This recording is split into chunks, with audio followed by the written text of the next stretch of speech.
Hello, this is Matt on the Moon Lambo channel. In light of the current price action that we're seeing from XRP, although up substantially year to date, down from its 2023 high, and a lot of people being very sad as a result of this, though I'm certainly not. I'm very happy with the performance of XRP year to date, especially since it's even beating Bitcoin at this point in the year.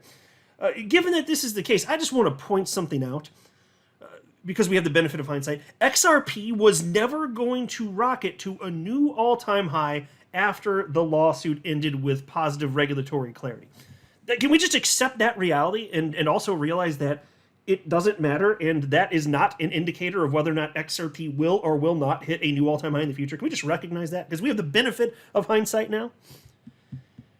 Because look, I'm going to break this down as we go through this video here. And oh, by the way, I also want to mention this. I've got perspective from Hugo Fillion, the creator of Flare.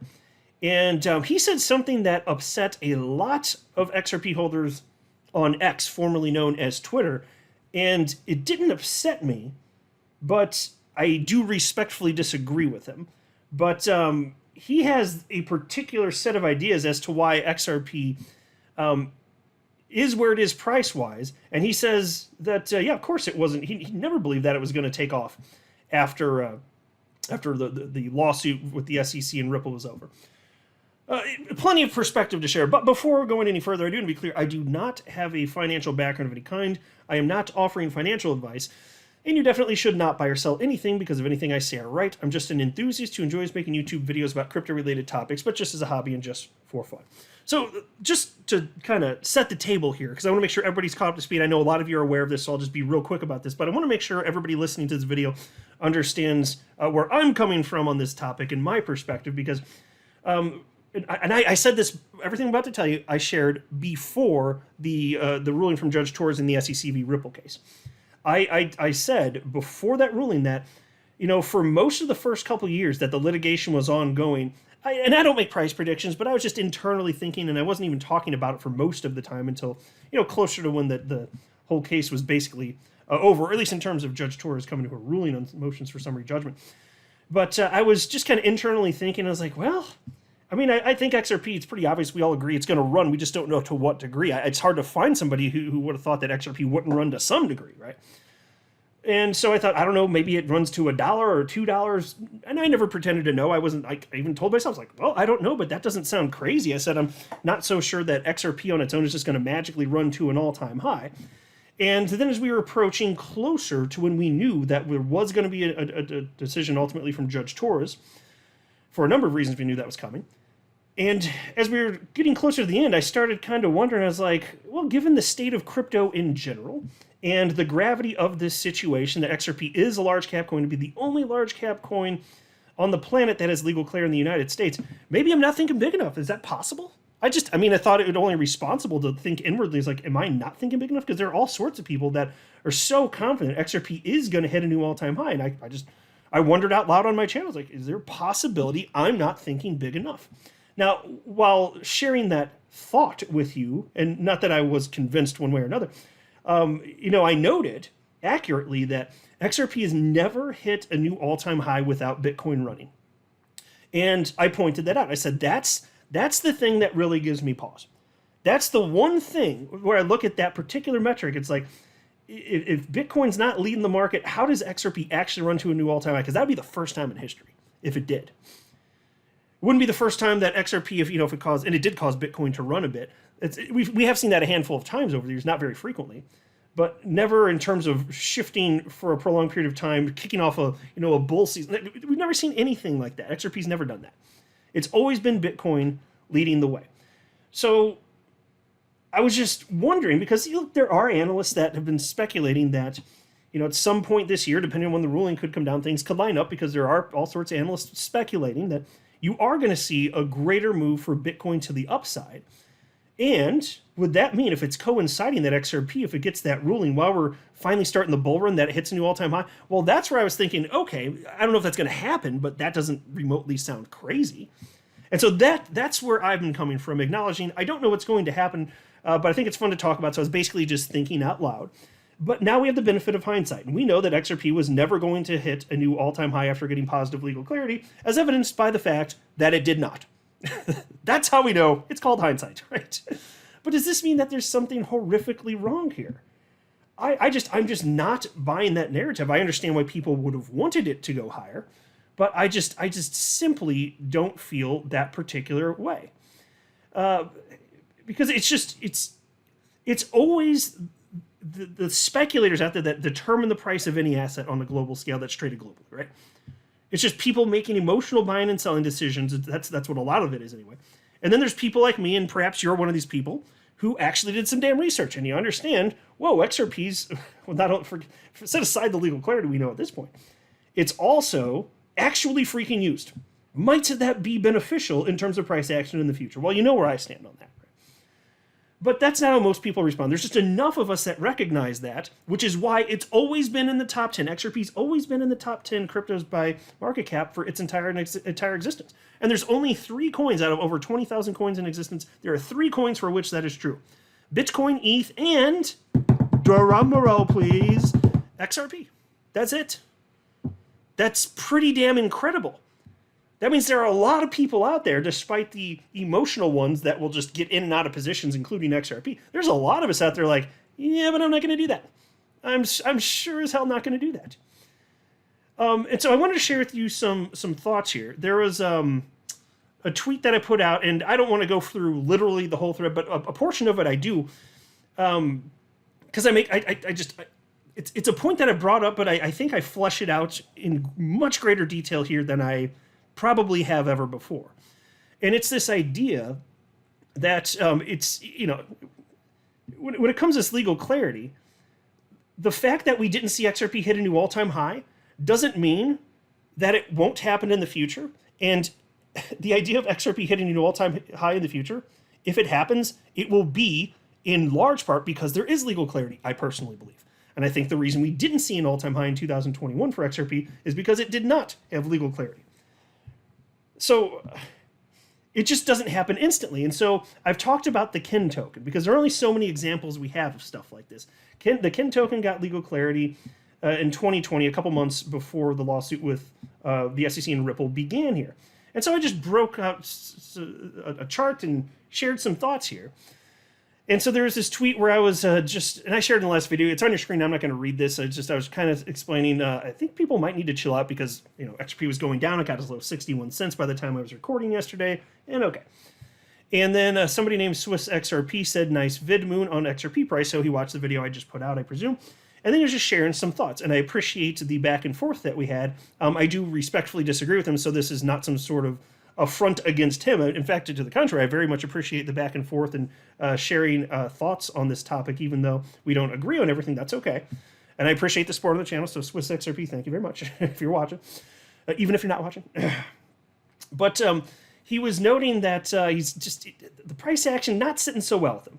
And so he was talking about how, the price, if you look back to like June 13th and it's not up that much.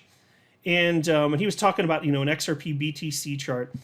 And so I pulled up actual data, and then I responded to him. I said, XRP BTC chart is up about 37% since the Torres ruling, not lower. And so I misunderstood him. He was, when he wrote June 13th, he wasn't trying to cite July 13th. So I think I either read it too quick or I don't know. But I didn't quite understand what he was getting at there. And I was like, but the XRP BTC chart, it looks great. XRP relative to Bitcoin, fantastic. And XRP relative to the United States dollar, so XRP USD chart, that looks great too. Even at that moment when I was tweeting, up 30% since the ruling. And so I wrote, I'm still not seeing anything weird in how speculators are treating XRP. And then he wrote and he said back to me, and he said, he wrote taking, I think talking. I am talking about XRP price before the ruling. On June 14th, 2023, XRP/BT high was higher than now. And so I understand that point. But I ultimately went on to point out that he's just kind of arbitrarily picking June 13th, and if you compare it to that point, it looks bad. But if you go back to certain days in March, then it still looks even better. So I don't see the utility, because what's it actually telling you if you're arbitrarily selecting June 13th for the comparison? I just don't see the utility of that. I don't see the usefulness of that. You're just picking a date that you know is bad and then comparing it to now. But I could pick a date that I know is good and compare it to now. What are we doing, though? We're not doing anything, right? That's why I was pointing out what I think is much more important is if you look at year-to-date performance, my God, XRP outpaces Bitcoin, in fact. XRP is up 85% year-to-date, and that's after the pullback from roughly 90 cents. And Bitcoin's up 74% year-to-date. And so I wrote, I see this as very positive, not negative. And Swiss XRP wrote to me and said, my point has nothing to do with positivity/negativity or how XRP price will perform. Don't you think it's odd that taking a huge risk by buying before the ruling doesn't pay off? Tor's ruling was dreamy for us and XRP got relisted right away. It's odd how it played out short term. And so I responded to him, and I just respectfully disagree. Nothing against this guy at all, but I do not, my brain's not working the same way. And so I wrote, no offense at all, but I can't relate to what you're saying. If someone took a risk and bought XRP on July 12th, the day before the Torah's decision, the next day they would be up nearly 100%. How is that not substantial? To me, that return sounds very impressive. And folks, if you're in a point in life where from one day to the next you're up 100% in something you invested in, readjust your thinking, please. That's just what I think. And especially when you consider that the movement that brought it up close to 100%, it happened in a matter of what, several hours or so, something like that? Very quick move. It was very impressive how quickly that moved. And so a lot of people, not surprisingly, took profit. So anyway, I wrote, though, to me that return sounds very impressive. That said, the SEC damaged global XRP price action for 2.5 years, and I think it would be higher if not for the lawsuit. But if you're talking pure results, then wow, 100% gain from one day to the next sounds incredible to me. And folks, and I fleshed out this idea before, so I'll just be brief on this, but I still firmly believe XRP price would be higher today had this lawsuit never even occurred. I think it's pretty well evidenced at this point, and I'll show you why when you see what happened with this KIN token on a chart. The damage that was done, it's not going to be undone in a few hours or a day or a week or maybe not even months. Because you can't just make all the people that would have otherwise been invested in XRP that weren't, you can't just in a matter of like I said, in hours or a day or a week or perhaps months, you can't make all those people that otherwise would have been in XRP suddenly be invested in XRP. And that's evidenced by reality. So now we know XRP was never going to skyrocket to a new all-time high after the lawsuit. Okay, I can live with that. I ain't crying. I would have liked to have seen it. XRP is my largest holding. I'm not going to cry about this. I'm just going to wait for way better price action. Okay. So anyway, Swiss XRP wrote to me and then said, then I guess we see things differently and that's okay. My average price entry is 35 cents. If you told me that I could still buy XRP at 60 cents with that great of a ruling and XRP listed everywhere, I would have waited. Torres' ruling could have realistically obliterated XRP price 4 years. Okay, well, you know what? If it was bad, it could have, perhaps. And then you're talking about going to the Supreme Court. But see, that's what it is to invest here. You're aware of those risks, right? But if you did sufficient research, then you probably already knew the next thing I'm about to say, which is what I started talking about at the outset of the video, which is, even if you're wondering if XRP is going to hit a new all-time high, which is fair enough to wonder before we got the ruling. I think that's totally fair to wonder given the gravity of the situation, the fact that we've had positive price action for Bitcoin and other coins throughout 2023. But the fact that Bitcoin, if it's not going on a tear, we've never seen XRP hit a new all-time high. So hopefully you knew that, and then seeing that Bitcoin isn't going to a new all-time high right now should not leave you flabbergasted that XRP didn't. Once it's all said and done, XRP did not hit a new all-time high. That shouldn't leave you surprised. And if to anybody that's done sufficient research, I would hope that you would have known that going in. I was talking about this concept on my channel a number of different times. And so I'm not pretending back then I didn't know what was going to happen in terms of price action. So I'm not pretending now I did. I did not. I flatly did not. But I shared with you all of my thinking. And so I understood the risks also. And so I wrote to him and I said, I think you're expecting too much too fast, to be honest. Look at the chart below. The KIN token got legal clarity on October 21st, 2020. It had a big jump in price. then went back down a bit and traded sideways a long time. But in less than 6 months, it was up over 2,000%. And this is a chart that I shared with him, which I made it myself on the TradingView, which I never use because I'm not a chart guy, and so I'm very clumsy with it. So it took me a few minutes because even the most basic maneuvers with TradingView, because I don't care. Because I don't want to get into the nitty gritty of the technical analysis.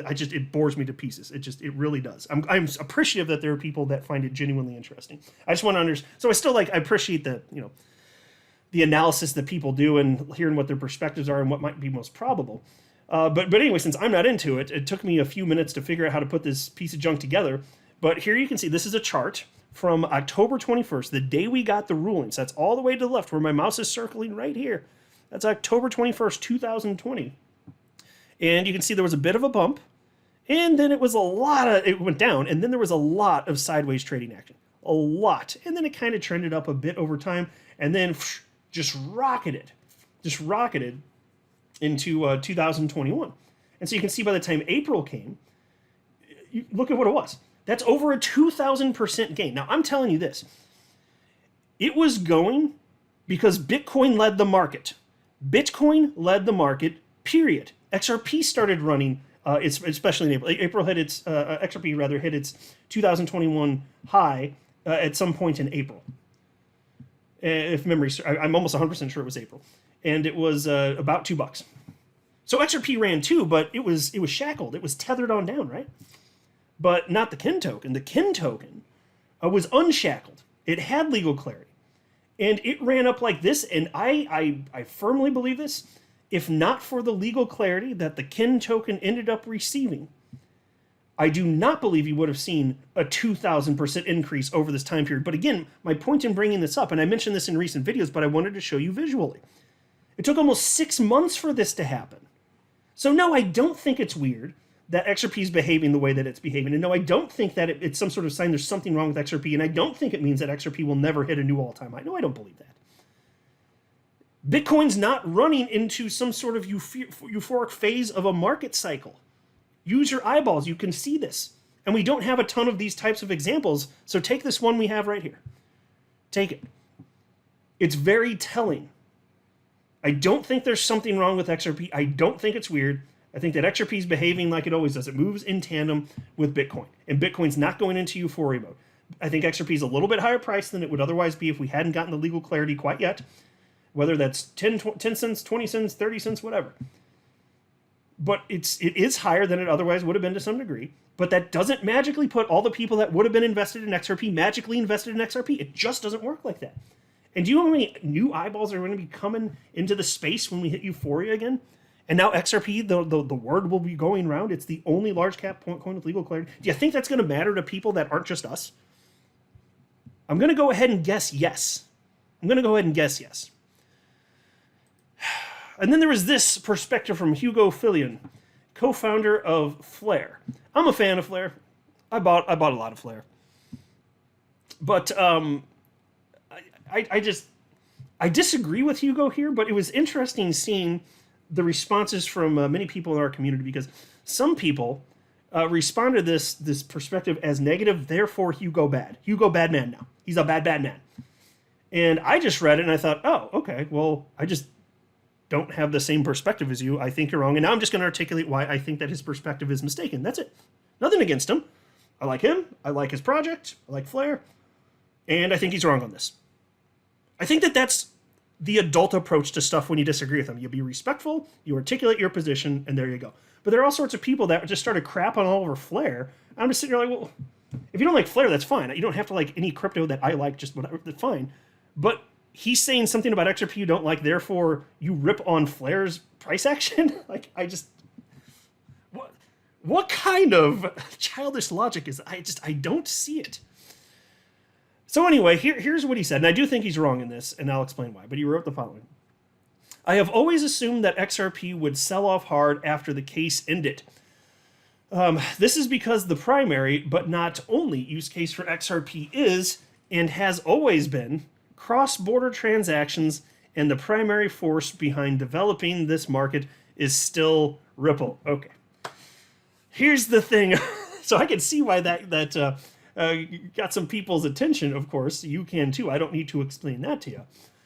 You know, the primary use case for XRP? Well, technically for sure not true, because the primary use case for XRP, the first use case for it ever, was to prevent DDoS attacks, right?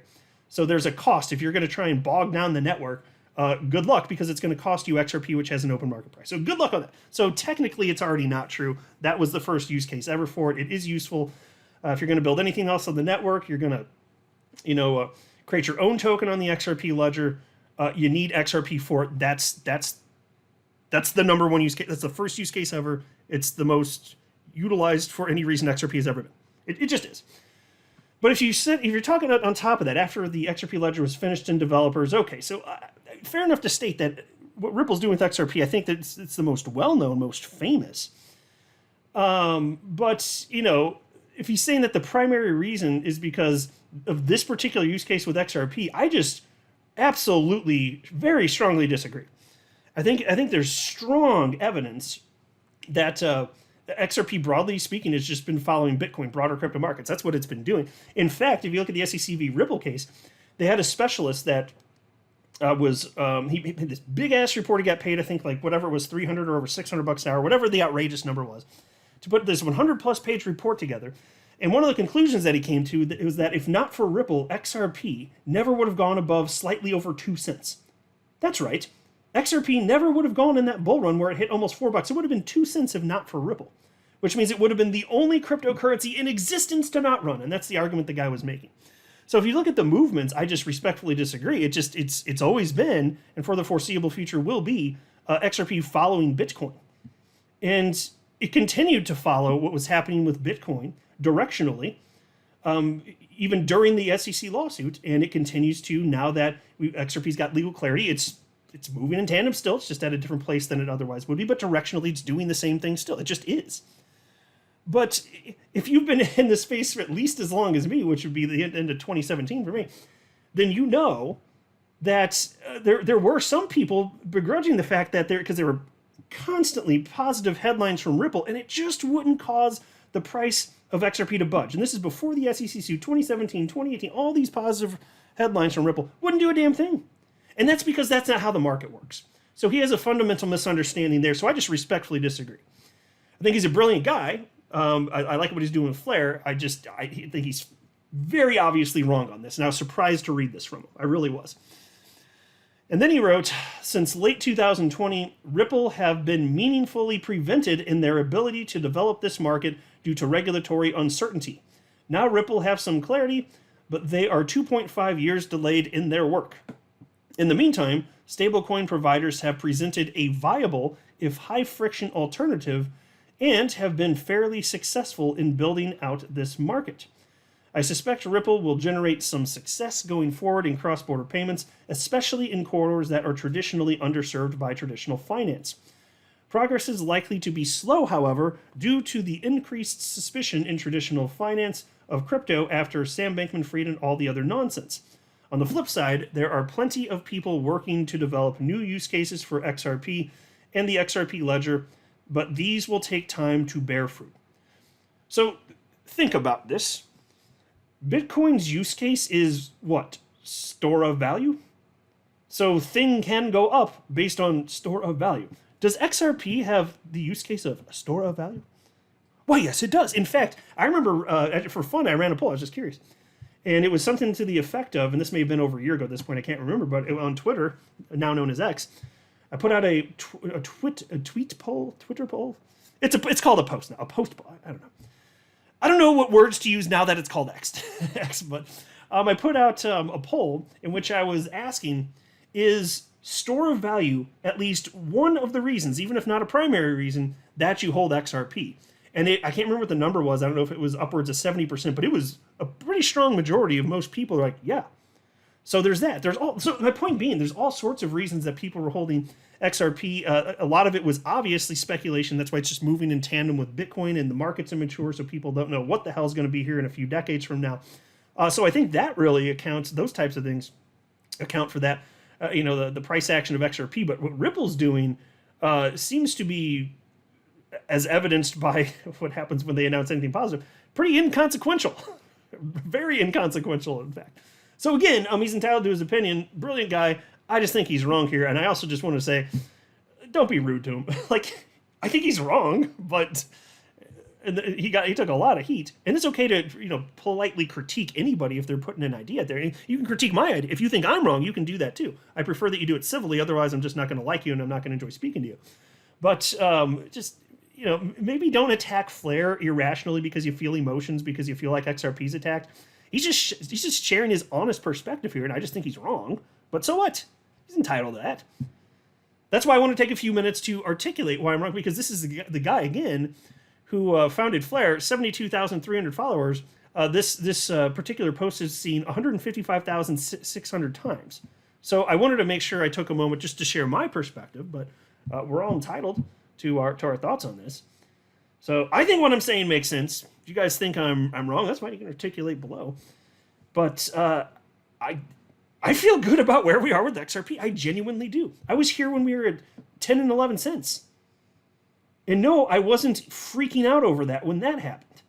That was March of 2020. I was like, okay, well, here we are. I bought it on the way down. It was very short-lived at those price levels, so I was able to catch it as low as 15 cents, and that was it. That's the cheapest I ever bought XRP. I'm happy I got to.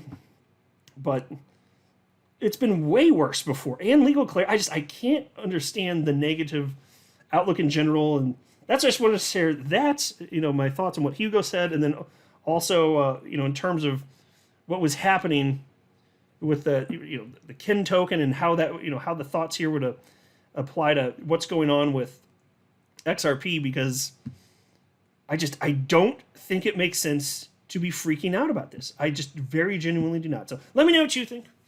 I'm not a financial advisor. You should not buy or sell anything because of anything I say or write. That would be a very, very, very bad idea.